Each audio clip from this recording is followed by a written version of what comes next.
All right, well, I have a short list of suggestions. I actually have a lot more suggestions than this, but I'm going to keep it brief. I'm dividing it by gender, although many of these things are things that either or both gender can and should do. And I'm starting with the guys because let's be realistic here. Unfortunately, men are much more likely to perpetrate violence in our society on both men and women. Any solution has to start with the guys, and we really do need good men. Luckily, there's a lot of them out there.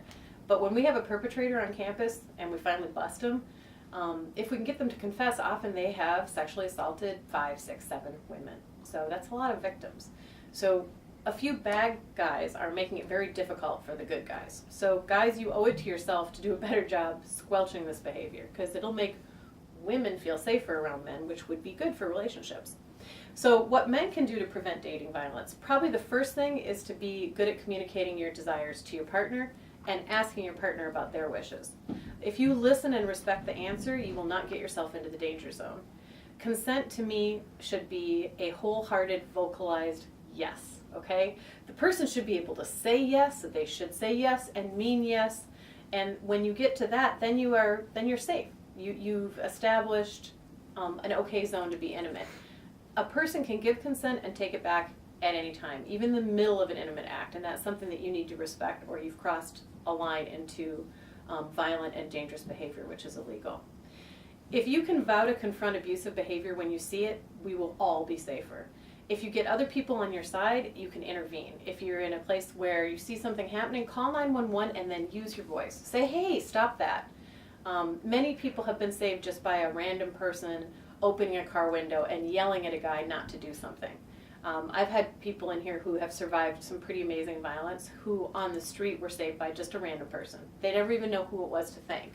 So that's something that I think men can be much better at, because when we get scared as women, our voices get real high and shaky.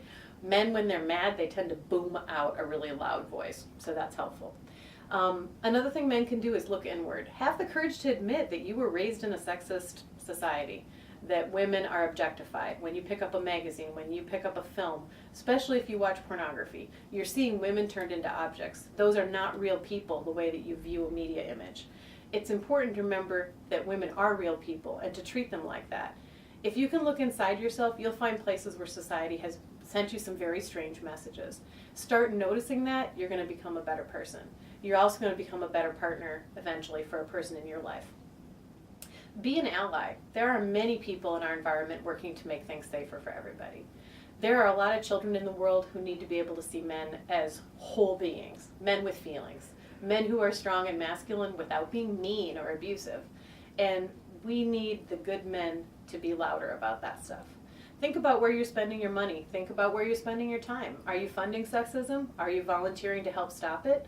We have crisis centers that need people. We have big brothers, big sisters that are always looking for good guys.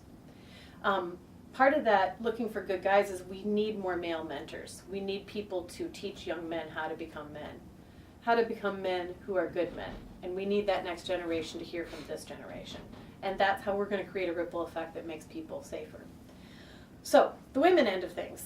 5 things women can do to make themselves safer. Number 1, know what you want. Speak up. Speak your word and mean it. Don't ask apologetic for saying what your needs are. You don't have to be rude, just say what your needs are.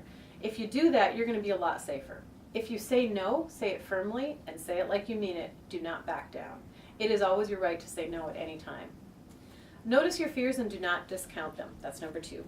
Be especially careful in a new situation, like going to a new school or a new job. If there's a little voice and it's telling you somebody is weird, or you don't trust that person, or you don't want to go